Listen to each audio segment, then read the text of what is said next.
All right, देखिए मैं आपको बता दूं कि अब ज्यादा बड़ी बड़ी चीजें नहीं बची, सिर्फ एक चीज बहुत इंपॉर्टेंट थोड़ी सी बड़ी है जिसपे थोड़ा टाइम ज्यादा लग सकता है, जिसपे थोड़ा सा ज्यादा टाइम लग सकता है, वो है long term interest in associate और जेवी अपार्ट फ्रॉम इक्विटी इन्वेस्टमेंट। मैं थोड़ा सा स्लो जाऊंगा इस पे, और इसी से कनेक्टेड है लॉस मेकिंग एसोसिएट और जेवी। लॉस मेकिंग एसोसिएट और जेवी दोनों चीजें कनेक्टेड है एक दूसरे से। पहले तो ये वाला पार्ट समझते हैं, थोड़ा सा स्लोली जाने की कोशिश करेंगे, ध्यान से सुनिएगा। ये जो पोर्शन है long term interest in associate और जेवी अपार्ट फ्रॉम इक्विटी इन्वेस्टमेंट, ये क्या है?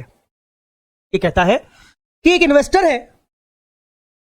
है जिसने इन्वेस्टमेंट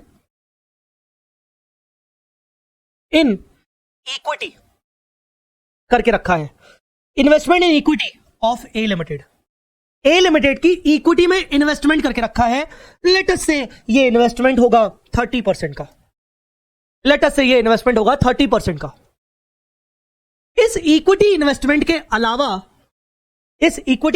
अलावा आई लिमिटेड ने, जो कि एक इन्वेस्टर है, आई लिमिटेड ने एक और इन्वेस्टमेंट करके रखा है, इन्वेस्टमेंट इन डिबेंचर्स और investments in preferential capital of A limited. के ही प्रेफरेंशियल कैपिटल और डिबेंचर्स में भी हमने इन्वेस्टमेंट करके रखा है। ए लिमिटेड के डिबेंचर्स में और ए लिमिटेड के प्रेफरेंशियल कैपिटल में। ए लिमिटेड के लिए ये डिबेंचर और प्रेफरेंशियल कैपिटल है, मान लीजिए financial liability, end S 32 financial instrument के अकॉर्डिंग ए लिमिटेड के लिए ये डिबेंचर और प्रेफरेंशियल कैपिटल क्या है? Financial liability. और इस फाइनेंशियल लायबिलिटी के ऊपर इन्वेस्टमेंट किसने करके रखा है? इन्वेस्टर ने, मतलब इन्वेस्टर के लिए बन गया ये फाइनेंशियल असेट। फिर से इन्वेस्टर ने ए लिमिटेड की इक्विटी में इन्वेस्टमेंट करके रखा है 30%, तो ए लिमिटेड बन गया एसोसिएट एंटिटी। ए लिमिटेड एक एसोसिएट या जेवी है। ए लिमिटेड के ही डिबेंचर या प्रेफरेंशियल कैपिटल में इन्वेस्टर ने कुछ इन्वेस्टमेंट करके रखा है, and these are considered as a long term investment, long term interest. These are considered as a long term interest. अभी बात पूरी कंप्लीट नहीं हुई है, ध्यान से सुनिएगा। पूरी बात कंप्लीट नहीं हुई है, ध्यान से मेरी बात को सुनिएगा। आपको मैंने इंड एस 21 पढ़ाया हुआ है। इंड एस 21 के अंदर अगर आपको याद हो तो मैंने आपको एक चीज पढ़ाई थी, net investment in the foreign operation. Net investment in foreign operation, कुछ याद है? मैंने आपको यह बताया था कि अगर एक होल्डिंग कंपनी अपने किसी फॉरेन ऑपरेशन को लोन देती है, इंड एस 21 की बात कर रहा हूं मैं, अगर एक होल्डिंग कंपनी अपनी किसी फॉरेन ऑपरेशन मतलब फॉरेन सब्सिडरी को लोन देती है, पर वो लोन कभी सेटल नहीं होने वाला है, it is not expected to settle it, वो लोन के सेटल होने के चांसेस नहीं है, तो हम उसको बोलते थे net investment in the foreign operation. कुछ याद आ रहा है? ये चीज कुछ याद है आपको? वही सेम सिचुएशन यहां पर है। एक्चुअली ए लिमिटेड ने और कुछ डिबेंचर्स और प्रेफरेंस शेयर कैपिटल इशू करके रखा है आई लिमिटेड को, और ये सालों से ये एंट्री चली आ रही है, ये कभी सेटल होने के चांसेस ही नहीं है, नॉट प्लान्ड टू सेटल। यार तुम लोग ना कमेंट नहीं करते हो यार, अगर कमेंट नहीं कर रहे हो तो इसका मतलब शायद याद नहीं आ रहा होगा, इसीलिए कमेंट नहीं कर रहे होगे। मैं तुम्हें दिखा देता हूं, मुझे तुम लोगों को दिखाना ही पड़ेगा। मैं क्या बोलना चाह रहा हूं मुझे तुम्हें दिखाना ही पड़ेगा।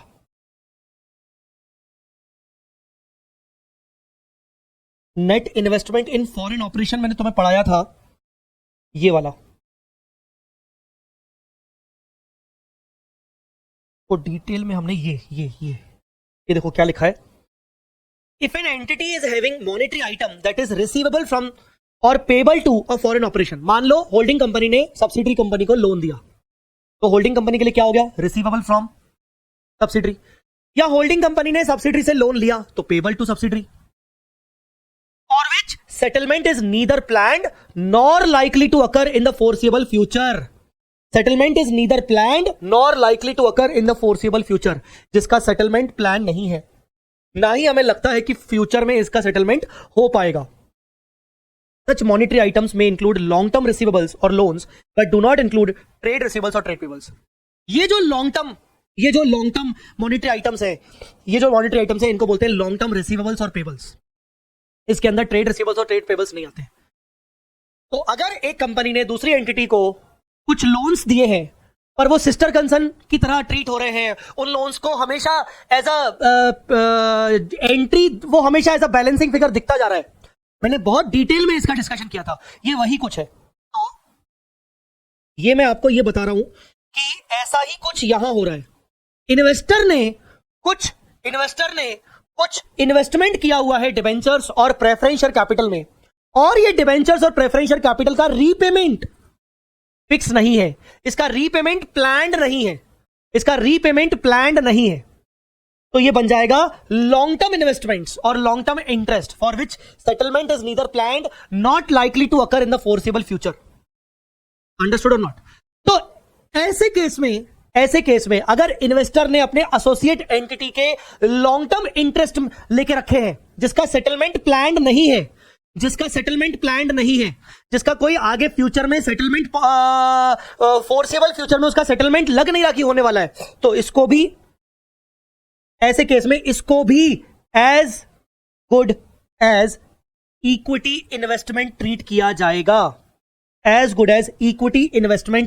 जाएगा, जैसे मैंने ऊपर ए लिमिटेड की ऑर्डिनरी इक्विटी में इन्वेस्टमेंट किया हुआ है, इसके अलावा हमने ए लिमिटेड के डिबेंचर्स और प्रेफरेंशियल कैपिटल में इन्वेस्टमेंट किया हुआ है, पर यह डिबेंचर प्रेफरेंशियल कैपिटल का सेटलमेंट कभी प्लान्ड ही नहीं हुआ है, इसका सेटलमेंट कभी नहीं होने वाला, तो हम मान लेंगे कि ये डिबेंचर प्रेफरेंशियल कैपिटल में जो हमने इन्वेस्टमेंट किया हुआ है ये as good as equity investment है, क्योंकि इक्विटी इन्वेस्टमेंट का कभी सेटलमेंट प्लान नहीं होता।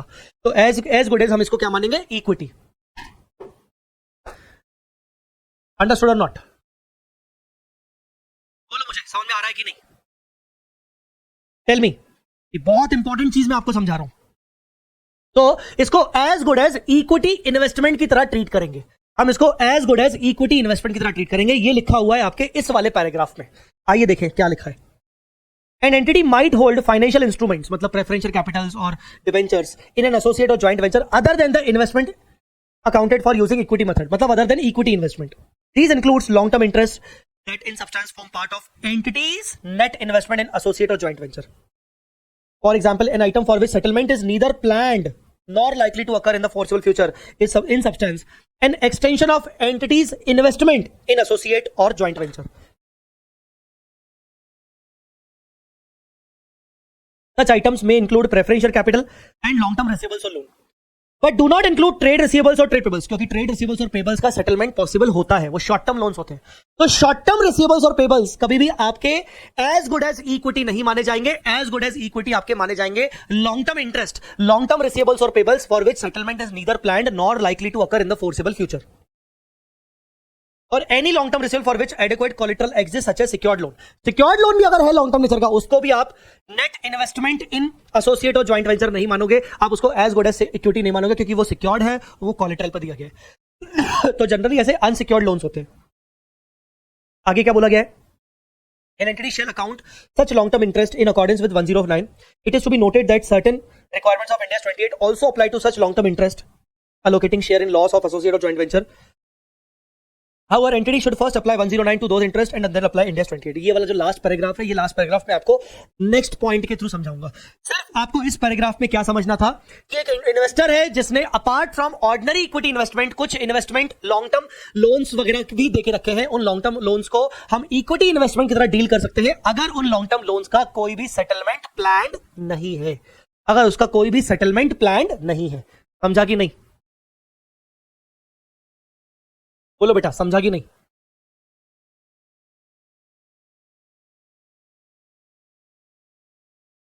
क्लियर हुआ? अब बढ़ते हैं आगे, इसी पॉइंट पर अब हम आगे बढ़ते हैं। मान लीजिए अब दो बातें हो सकती हैं,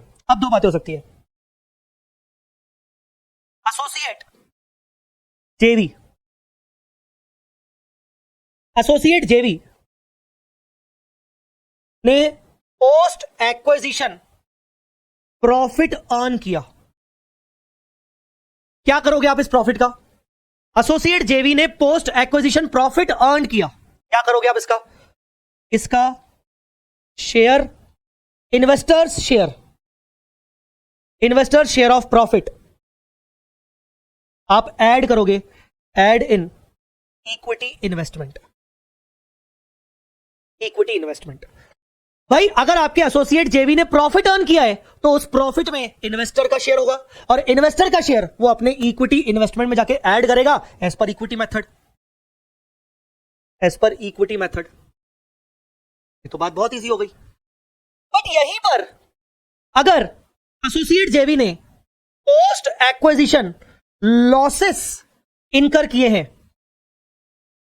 पोस्ट एक्विजिशन लॉसेस इनकर किए, आपके एसोसिएट जेवी ने पोस्ट एक्विजिशन लॉसेस इनकर किए, तो क्या होगा सर? तो भी तो हम इन्वेस्टर का शेयर निकालेंगे। हां, investors share in such losses, investor का शेयर निकालेंगे उन लॉसेस में, विल बी डिडक्टेड, हम उतने से डिडक्ट करेंगे in value of investment in equity,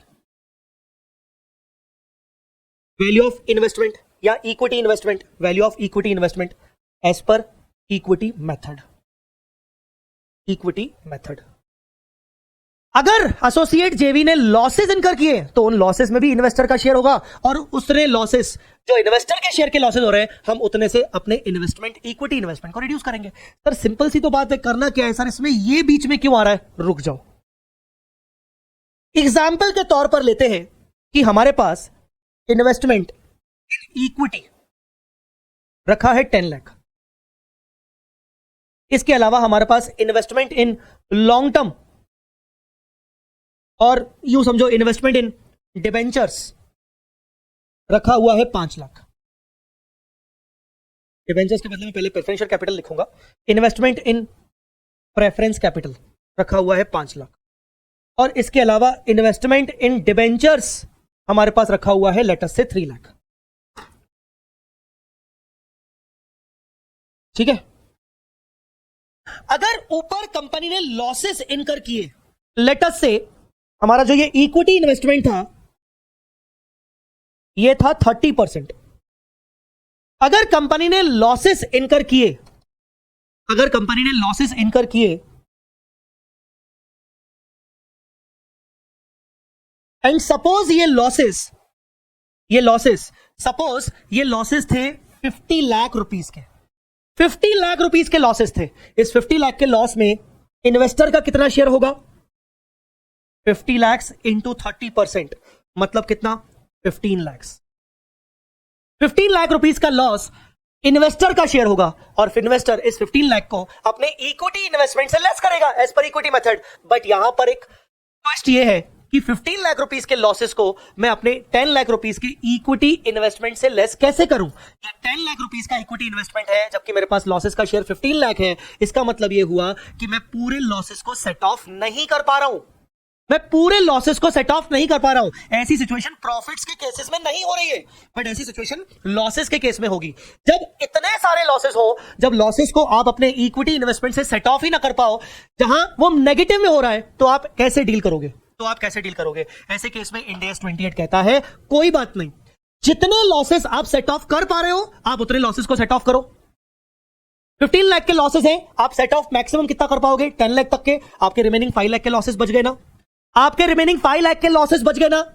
आपके पास जो और डिबेंचर में इन्वेस्टमेंट रखा हुआ है, ये भी तो एज गुड एज इक्विटी है। ये कब काम आएगा? ये भी तो एज गुड एज इक्विटी है। थोड़ी देर पहले पढ़ाया था ना कि अगर इनका सेटलमेंट प्लान नहीं है, अगर ये लॉन्ग टर्म लोन्स है और इनका सेटलमेंट प्लान नहीं है, not possible in the foreseeable future, तो आप इनको एज गुड एज इक्विटी मानोगे। ऐसे केस में बचा हुआ लॉस को आप, अनएब्सॉर्ब्ड लॉस को आप बाकी के इक्विटी, जो प्रेफरेंस और डिबेंचर्स है जिनको आपने एज गुड एज इक्विटी माना है, बचे हुए लॉस को आप बाकी के इक्विटी से सेटल करोगे। इसमें आप फर्स्ट प्रायोरिटी दोगे प्रेफरेंस को और सेकंड प्रायोरिटी दोगे डिबेंचर्स को। फर्स्ट प्रायोरिटी दोगे प्रेफरेंस को, सेकंड प्रायोरिटी दोगे डिबेंचर्स को। बचे हुए लॉस को आप इन दोनों से सेट ऑफ कर सकते हो, क्योंकि ये दोनों एज गुड एज इक्विटी माने हैं। अब यहां पर एक इंपॉर्टेंट बात ये समझने वाली है कि टेक्निकली इनका जो नेचर है आपके लिए, वो आपके लिए है फाइनेंशियल असेट्स, और इनके ऊपर कायदे से लगना चाहिए इंड AS 109 और 32। तो इंड AS 28 कहता है कि यार देखा जाए तो ये तो हमारे फाइनेंशियल असेट है, इन्वेस्टमेंट इन इक्विटी भी हमारा फाइनेंशियल एसेट है, पर क्योंकि वो एसोसिएट में है तो इसके ऊपर फाइनेंशियल एसेट 109 लगेगा नहीं। सी इन्वेस्टमेंट इन इक्विटी क्योंकि 30% है, इन्वेस्टमेंट इन एसोसिएट है तो उसके ऊपर इंडियस 28 लग गया। बाय नेचर ये investment in preference capital and debentures ये हमारे फाइनेंशियल एसेट हुए एज पर इंडियस 109 और इंडियस 32, और इनके ऊपर इंडियस 109 32 का भी प्रोविजंस लगने चाहिए। अब टेक्निकली मैं क्या करूं, मैं इस प्रेफरेंस कैपिटल और डिबेंचर्स के ऊपर इंडियस 109 का प्रोविजन लगाऊं कि मैं ऊपर का लॉस जो कि इंडियस 28 के अकॉर्डिंग इक्विटी मेथड में मुझे इस लॉस को सेट ऑफ करवाना है, मतलब मैं इंडियस 28 लगाऊं। पहले बात तो मैं यहां पर 2 मिनट का पॉज लेके, 2 मिनट भी नहीं मतलब कुछ सेकंड्स का पॉज लेके आपसे पूछना चाहूंगा, यहां तक आपको चीजें समझ में आ रही हैं और आप ये समझ पा रहे हो कि नहीं।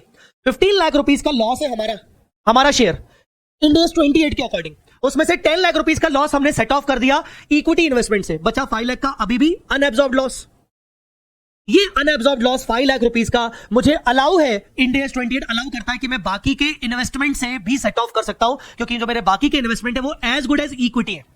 मतलब मैं इन प्रेफरेंस और डिबेंचर्स के ऊपर इंडियस 28 अप्लाई कर सकता हूं, पर टेक्निकली देखा जाए तो इन दोनों को हम फाइनेंशियल एसेट अगर बोलेंगे तो इनके ऊपर तो इंडियस 109 और 32 भी अप्लाई होना चाहिए, और अगर इन दोनों के ऊपर 109 और 32 अप्लाई होना चाहिए तो इनका तो 109 32 के अकॉर्डिंग हमें इनका फेयर वैल्यूएशन करना पड़ेगा। हो सकता है आपने इनको अमोटाइज कॉस्ट पे रिकॉर्ड किया हो सकता है आपने इनको अमोटाइज कॉस्ट पे रिकॉर्ड ना करके एफवीटी ओसीआई पे रिकॉर्ड किया हो सकता है आपने इसको एफवीटी पीएल पे रिकॉर्ड किया हो। टेक्निकली आपने इसको अमोटाइज कॉस्ट पे रिकॉर्ड नहीं किया होगा क्योंकि इसका सेटलमेंट प्लान ही नहीं है। जब सेटलमेंट प्लान नहीं है तो इसका मतलब आपके पास कोई स्पेसिफाइड डे पीरियड है ही नहीं। अमोटाइज कॉस्ट में आपको याद होगा बिजनेस मॉडल ये कहता है कि आप टिल मैच्योरिटी तक उसको होल्ड करोगे और एंड तक आप कॉन्ट्रेक्चुअल कैश फ्लोस हासिल करोगे। यहां पर इसका सेटलमेंट प्लान ही नहीं है, हमें इसकी मैच्योरिटी पता ही नहीं है टेक्निकली। तो देखा जाए तो ये अमोटाइज कॉस्ट में नहीं होना चाहिए, देखा जाए तो ये एफवीटी ओसीआई में या फिर एफवीटी पीएल में होना चाहिए। तो आप कहीं ना कहीं इसका एफवीटी ओसीआई या फिर एफवीटी पीएल आपको अप्लाई करना पड़ेगा एज पर इंडियस 109। अब दिक्कत वाली बात यह है, मैं आपसे पूछ रहा हूं, यहां पर मैं पॉज ले रहा हूं, यहां पे मैं आपसे पूछ रहा हूं कि मैं इन इन्वेस्टमेंट्स के ऊपर इंडियस 109 का फेयर वैल्यूएशन अप्लाई करूं या फिर मैं इंडियस 28 का लॉस इसके अंदर सेट ऑफ करूं, क्या करूं? मैं कौन सा इंडेक्स अप्लाई करूं? मैं इंडेक्स 28 अप्लाई करूं कि मैं इंडेक्स 109 अप्लाई करूं? मुझे बताइए मुझे।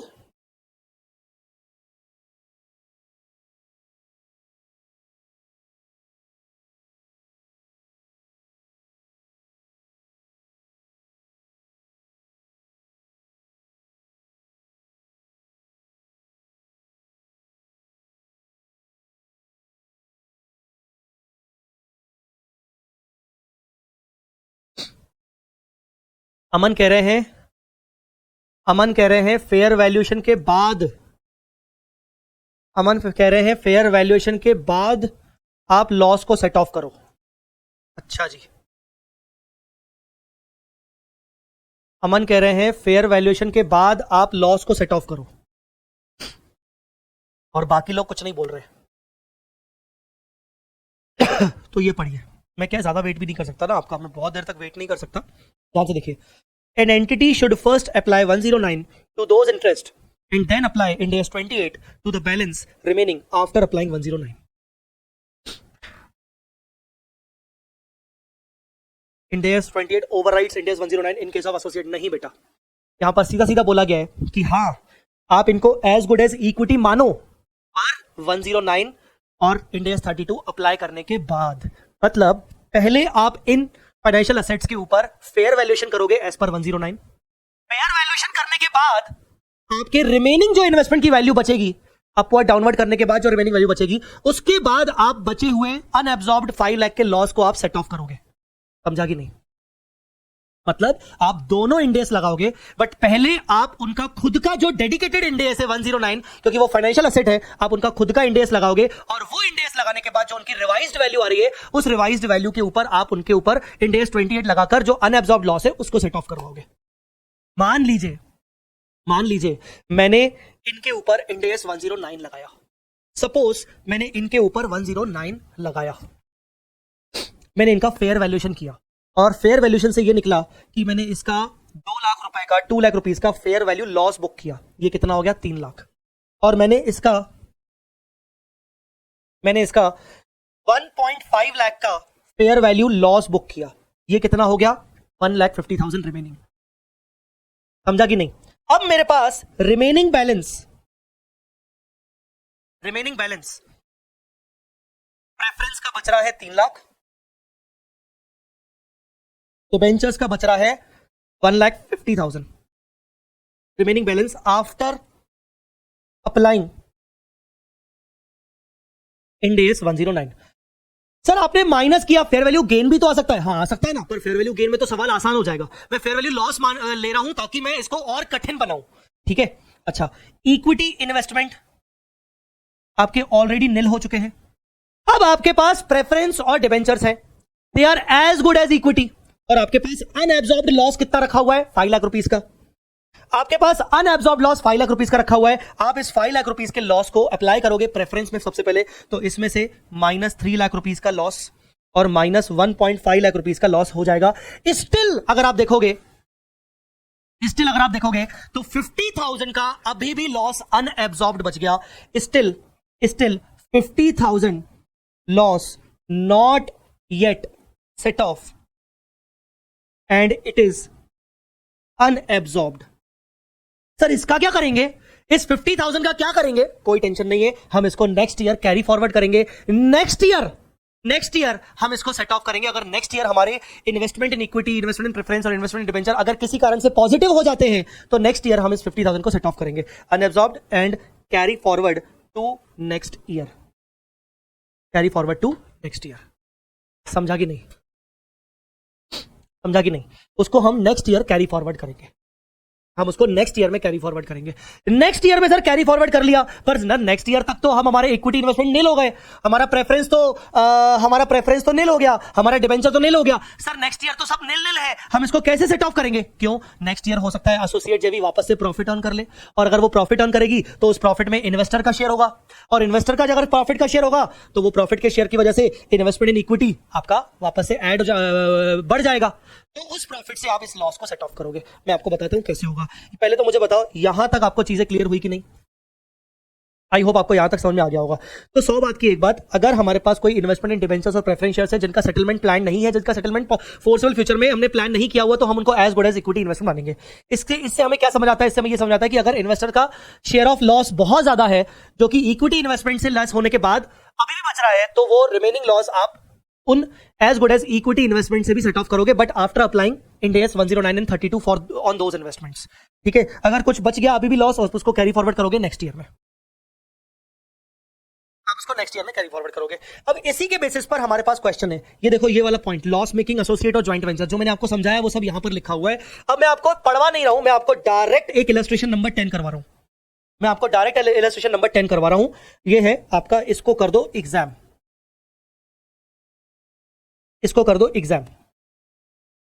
An entity has following 3 types of interest in the associate। हमारा एसोसिएट के अंदर 3 अलग अलग प्रकार का इन्वेस्टमेंट है। पहला इक्विटी शेयर्स में इन्वेस्टमेंट है, दूसरा प्रेफरेंस शेयर्स में इन्वेस्टमेंट है, और तीसरा लॉन्ग टर्म लोन्स है, मतलब डिबेंचर्स होगा एक तरीके से। इक्विटी में हमारा 25% इंटरेस्ट है, जिसके ऊपर हम इक्विटी मेथड अप्लाई करेंगे। प्रेफरेंस शेयर्स वो non cumulative preference shares that form part of the net investment in the associate. जैसे ही उसने बोल दिया form part of net investment, मतलब इसका सेटलमेंट प्लान्ड नहीं है, ये एज गुड एज इक्विटी है। Such preference shares are measured at fair value as per Ind AS 109। इनके ऊपर 109 लगेगा फेयर वैल्यूएशन का। हमारे पास कुछ लोन्स है 10% के, interest income is received at the end of the each year. The long term loan is accounted as per the amortized cost as per Ind AS 109. This loan forms part of the net interest investment in the associate। Technically ये पूरी तरीके से आप सही नहीं बोल सकते हो। वो बोल रहा है कि ये लोन को हमने अमोटाइज कॉस्ट में डाला है। अगर तुमने अमोटाइज कॉस्ट में डाला तो इसका मतलब इसका पीरियड फिक्स होगा, इसका मतलब तुम्हारा ये रीपेमेंट पीरियड इसका फिक्स होगा। जब रीपेमेंट फिक्स होगा तो ये how can it become it can form the part of net investment? ये गलत है। टेक्निकली ये बोल रहा है कि it forms part of the net investment. Net investment का मतलब होता है कि जिसका सेटलमेंट प्लान ही नहीं है। अगर सेटलमेंट प्लान नहीं है तो तुम किस तरीके से आप अमोटाइज कॉस्ट में डाल रहे हो इसको? आप इसको अमोटाइज कॉस्ट में डालना ही नहीं चाहिए, क्योंकि अमोटाइज कॉस्ट में तो पीरियड फिक्स होता है। ये कहीं ना कहीं गड़बड़ है। ठीक है, अब हम क्या कर सकते हैं? कोई बात नहीं, इसने बोल दिया कि इसका that form part of the net investment, मतलब इसका सेटलमेंट प्लान नहीं है, मतलब ये भी एज गुड एज इक्विटी है। तो कुल मिला के अभी तक पढ़ने पर हमें यह समझ में आ रहा है कि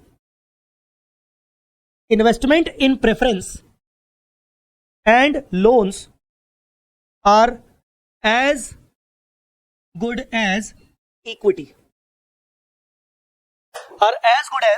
equity investments. They are as good as equity investments.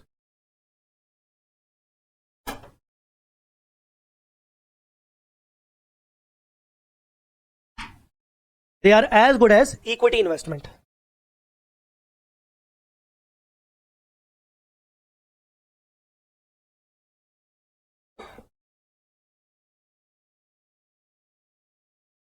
ये समझ में आता है। दूसरा, आगे बढ़े। At the start of year one के स्टार्टिंग में the carrying value of each above interest is as follows. कितना कितना था? 10 लाख, 5 लाख, 3 लाख। ईयर वन में इक्विटी इन्वेस्टमेंट का carrying amount 10 lakh, preference investment का कैरिंग अमाउंट 5 लाख और लॉन्ग टर्म लोन इन्वेस्टमेंट का carrying amount 3 lakh.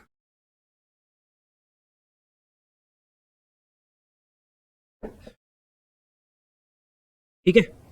Following table summarises the change in fair values of preference shares as per Ind AS 109, impairment loss on long term loan as per Ind AS 109 and entity share in the profit और loss of the associate for year 1 to 5। अब आप देखो 5 साल की कहानी दी हुई है। Year 1 में क्या हुआ?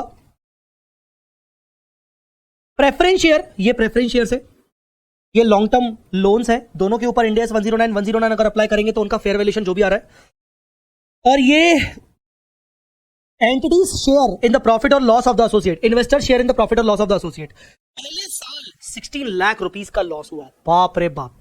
इस लॉस को फिलहाल छोड़ दो, सबसे पहले इन दोनों के ऊपर तो इंड AS 109 अप्लाई करो। तो हमने क्या किया? हमने इंड AS 109 अप्लाई किया। इसके ऊपर तो करेंगे नहीं, इक्विटी इन्वेस्टमेंट के ऊपर, इसके ऊपर तो इंड AS 20 अप्लाई होगा।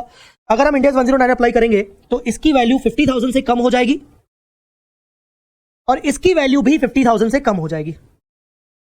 अब ये कितना बचा? ये तो 10 लाख बचा, ये 450 बचा और ये 250 बचा। ठीक है, आई बात समझ में? अब आप लॉस 16 लाख का, ओके। अब आप इंड AS 28 अप्लाई करोगे और शेयर ऑफ लॉस का शेयर, यहां पर आप 10 लाख का 10 लाख पूरा का पूरा सेट ऑफ कर दोगे। आपके पास 16 लाख का लॉस है पर आपके पास इक्विटी इन्वेस्टमेंट की वैल्यू 10 लाख रुपीस है, तो आप 10 लाख तक का ही सेट ऑफ करोगे। बाकी बचा 6 लाख। 6 लाख में से आप 4,50,000 फर्स्ट प्रायोरिटी प्रेफरेंस इन्वेस्टमेंट में से लेस करोगे। अभी भी आपके पास 1,50,000 का लॉस बचा, जिसमें से आप लॉन्ग टर्म लोन में से लेस करोगे। अब आप देखोगे तो ये निल हो गया और ये आपके पास अभी भी 1 लाख रुपीस का कैरिंग अमाउंट बचा हुआ है। कैरिंग अमाउंट ये फर्स्ट ईयर में आपका खत्म हो गया। कोई भी लॉस आपका कैरी फॉरवर्ड नहीं हुआ, आपने पूरे लॉसेस को सेट ऑफ कर दिया। यहां तक आपको बात क्लियरली समझ में आ गई होगी।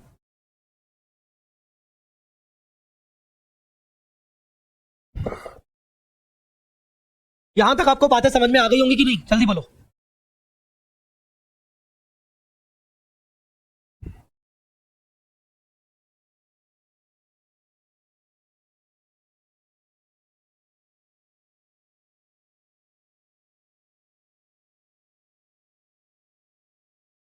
ये हो गया आपका फर्स्ट ईयर। सेकेंड ईयर में क्या हुआ? अच्छा, क्या बोल रहा है? Throughout year 1 to 5 there has been no objective evidence of impairment in the net investment in associate. Entity does not have any legal और constructive obligation to share the loss of associate beyond its interest based on the above determine the closing balance of each of the above interest in the end of the year. हमने closing balance first year के end में निकाल लिया। अब हमारा year two opening balance, equity investment nil, preference investment nil, loan investment 1 lakh. ठीक है, चलो नेक्स्ट ईयर आए।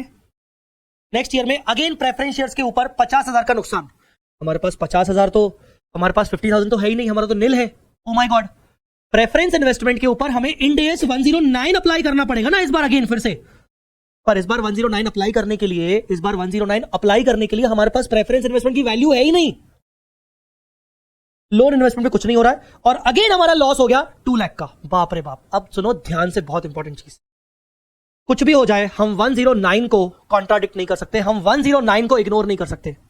109 फॉलो करने के लिए भले मुझे प्रेफरेंस इन्वेस्टमेंट को वापस से पॉजिटिव करना हुआ तो मैं करूंगा। मतलब क्या, मैंने प्रेफरेंस इन्वेस्टमेंट में से इंडेस 28 का लॉस कितना बुक किया था, 4,50,000 का, 4,50,000 का लॉस बुक किया था। मैं बोलूंगा कि जो 450 का लॉस बुक किया था उसमें से मैं वापस से 50,000 का लॉस रिवर्स करूंगा ताकि मैं इंडेस 109 अप्लाई कर सकूं। तो मैं बोलूंगा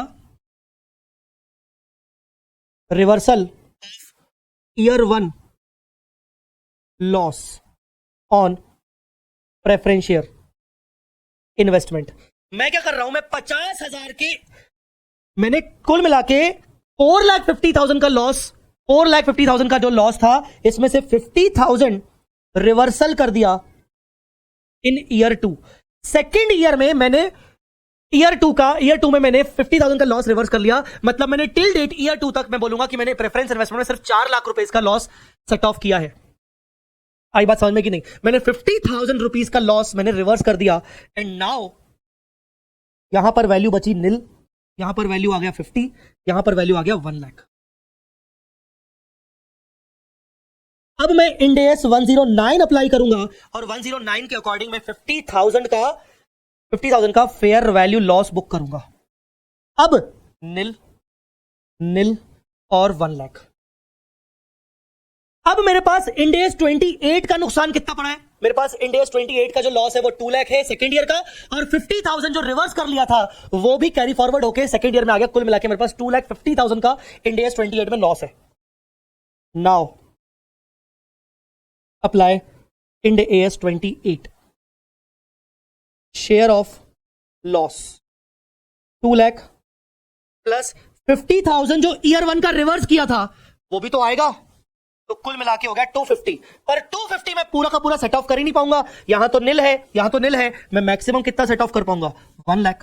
तो अभी मेरे 1 लाख में से 250 में से 1 लाख रिवर्स हो गया, सेट ऑफ हो गया, 150 हो जाएगा carry forward two year 3। Third year में मैं 150 को कैरी फॉरवर्ड कर दूंगा, और यहां पर फिर से सबकी वैल्यू आ गई निल, निल, निल। यहां पर सबकी वैल्यू आ गई निल, निल, निल। तो सबकी कैरिंग वैल्यू सेकेंड ईयर के एंड में, कैरिंग वैल्यू सेकेंड ईयर के एंड में 0, 0, 0 आ गई, और 150 का लॉस मेरा कैरी फॉरवर्ड होगा ईयर 3 में। सर 150 कैसे आया?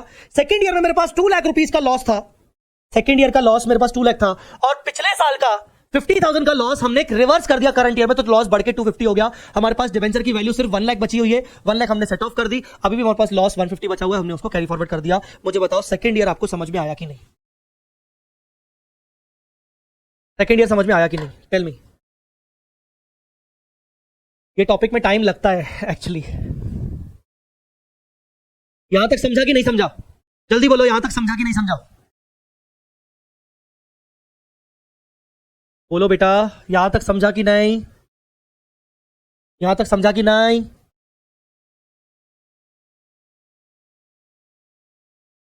ठीक है, ये हो गया आपका ईयर 2। याद रखना, ईयर 2 में आपने कैरी फॉरवर्ड किया 1,50,000 का लॉस।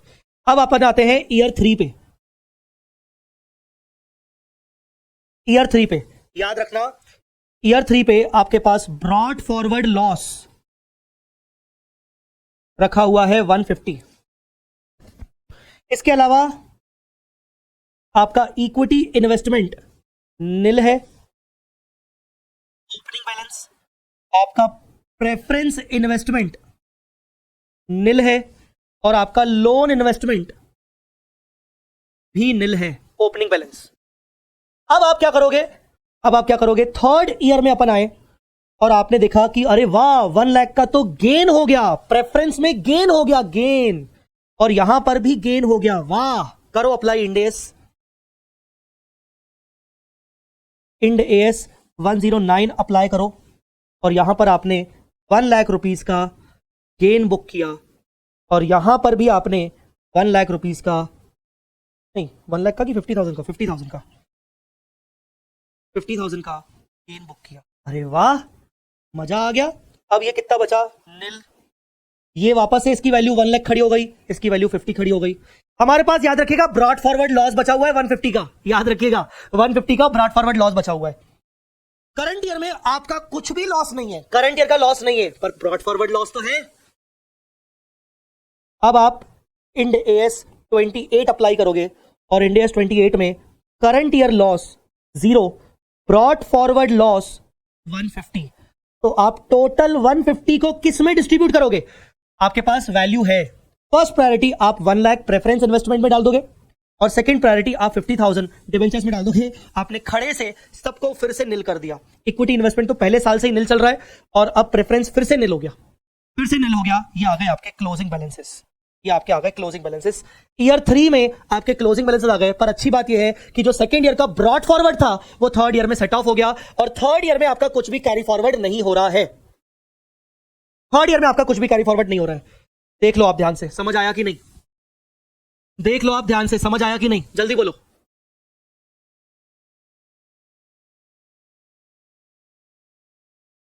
ये हो गया आपका ईयर 3। अब ईयर 4 चेक करते हैं। अब ईयर 4 चेक करते हैं। ब्रॉड फॉरवर्ड लॉस निल, equity investment nil, preference investment निल, और क्या था? Loan investment, loan investment investor का निल। ये आपके हैं ओपनिंग बैलेंसेस। नेक्स्ट ईयर में आप आएंगे तो देखेंगे कि यहां अगेन गेन हुआ 50,000 का, यहां कुछ नहीं। चलो पहले इंड एएस 109 अप्लाई करो, पहले इंड एएस 109 अप्लाई करो और आप 50,000 का गेन बुक करोगे। फेयर वैल्यू गेन, गेन था ना, फेयर वैल्यू था, हाँ ठीक है। अब आपका ये आ गया निल, 50 निल, निल 50 निल, समझा कि नहीं? अब आप क्या करोगे? अब आप देखो, अब प्रॉफिट है। अब एक बात बताओ, प्रॉफिट आ गया तो आप क्या पार्शियलिटी करोगे? आपका प्रॉफिट आ गया, आपका शेयर ऑफ प्रॉफिट आ गया 10 लाख, क्या आप पूरा का पूरा इक्विटी इन्वेस्टमेंट में डाल दोगे? सोचो। अब आपका यहां पर दिमाग चलना चाहिए। आपने अभी तक लॉसेस बेचारे प्रेफरेंस और लोन इन्वेस्टमेंट में सेट ऑफ किए हुए हैं।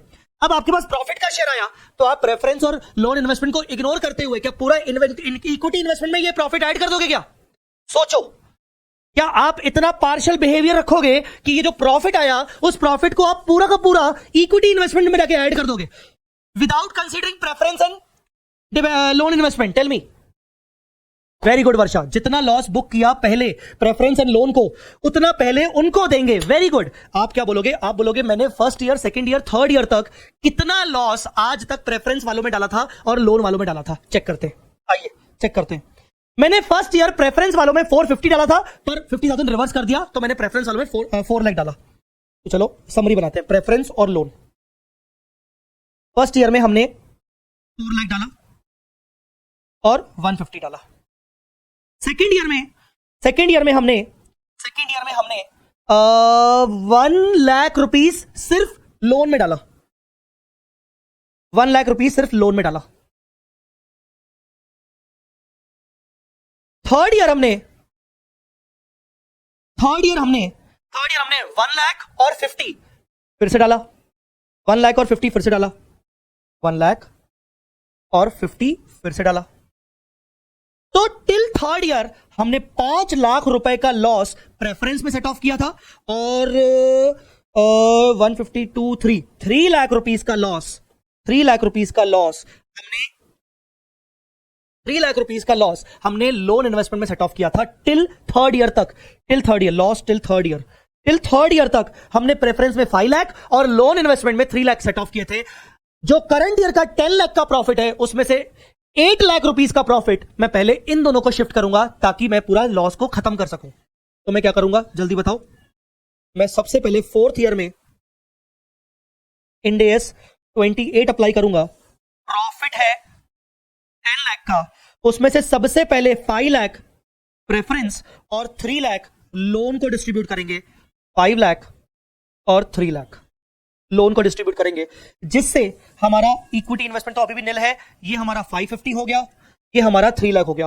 अब हमने आज तक जितना लॉस प्रेफरेंस और लोन में डाला था उसको रिकवर भी कर लिया प्रेफरेंस और डिवेंचर्स में। अब हमारे पास रिमेनिंग प्रॉफिट कितना बचा? 2 remaining share of profit 2 lakh हम इक्विटी इन्वेस्टमेंट में डाल देंगे। तो अब हमारे इक्विटी की वैल्यू फोर्थ ईयर के एंड में आ गई 2 लाख, प्रेफरेंस की वैल्यू आ गई 550, लोन इन्वेस्टमेंट की वैल्यू आ गई 3 लाख। ये आ गई क्लोजिंग बैलेंस फोर्थ ईयर के एंड में। आपको समझा कि नहीं? फोर्थ ईयर के एंड में, फोर्थ ईयर में हमने क्या किया? फोर्थ ईयर में हमें जितना शेयर ऑफ प्रॉफिट मिला उसमें से हमने सबसे पहले प्रेफरेंस और लोन इन्वेस्टमेंट में आज तक जितना शेयर ऑफ लॉस बुक किया था उतना प्रॉफिट हमने उनको डिस्ट्रीब्यूट कर लिया, बचा हुआ हमने इक्विटी में डाल दिया। टेल मी, समझा कि नहीं? ये तो बहुत आसान हो गया। अब लास्ट ईयर क्या होगा? लास्ट ईयर भी वही। लास्ट ईयर क्या है? लास्ट ईयर में भी कोई लॉस नहीं है। 50,000 का फेयर वैल्यू गेन है वो प्रेफरेंस में आ जाएगा, और जो 10 लाख रुपीस का प्रॉफिट है वो पूरा का पूरा इक्विटी में जाएगा। 10 लाख पूरा का पूरा इक्विटी में जाएगा।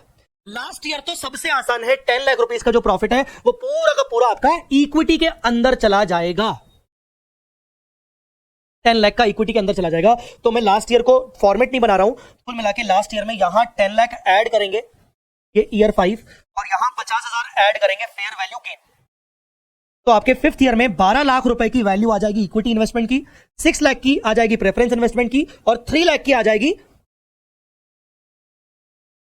लोन इन्वेस्टमेंट की। 12, 6, 3 चेक करते हैं।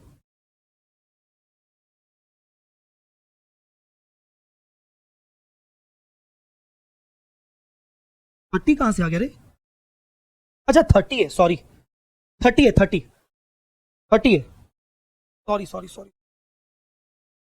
30 है बेटा, 30, 50 नहीं है, 30 है, जाएगा 580। चेक करते हैं ईयर 5 में। ईयर 5 में आपका 12 लाख, 580, 3 लाख आपकी वैल्यू ऑफ इन्वेस्टमेंट समझ गई। And these are your as good as equity 20,80,000। बच्चों समझा कि नहीं? बोलो बेटा। तो दिस वाज द क्वेश्चन